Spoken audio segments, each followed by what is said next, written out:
I always knew, and anybody who knows me well will tell you, hey y'all, hey y'all, hey y'all, however this finds you, I hope it finds you well.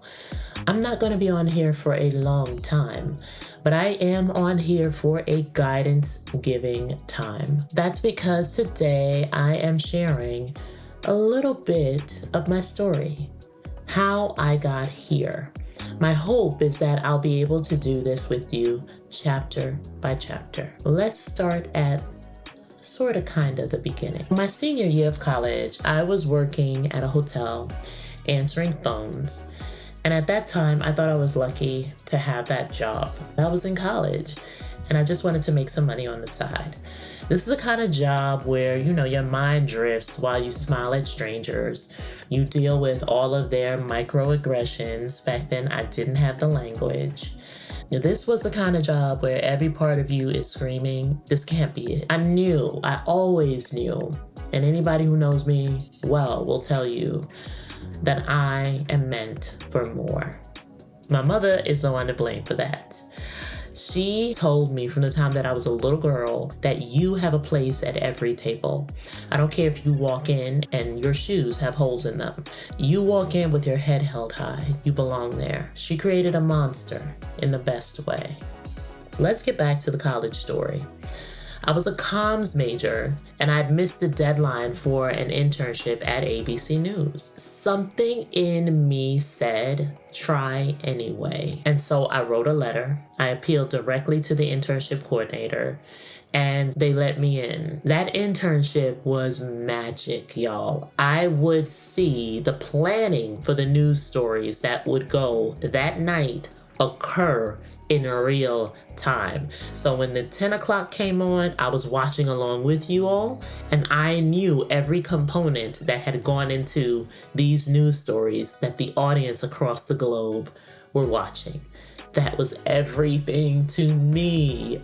A young woman from Brownsville, Brooklyn. It was magical. There was always something that was happening, a crisis, a story, a breakthrough.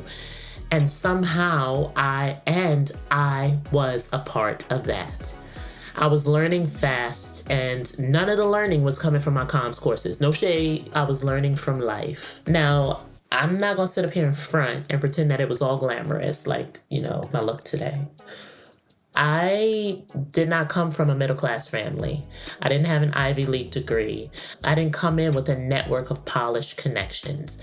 And even when I got into the space, people made assumptions. I felt it in how people looked at me, treated me, looked through me.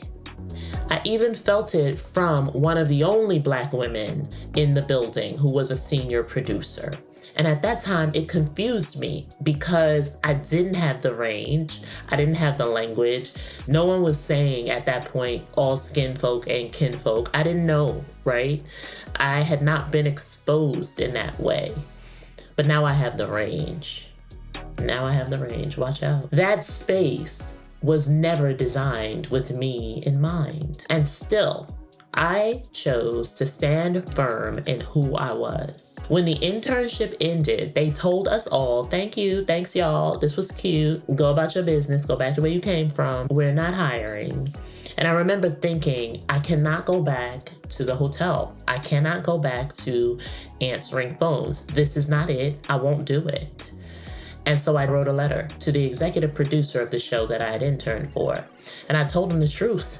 I told him that experience had changed my life and that it would be an honor to work there. I went back to the hotel. One afternoon, while I was at work, the phone rang.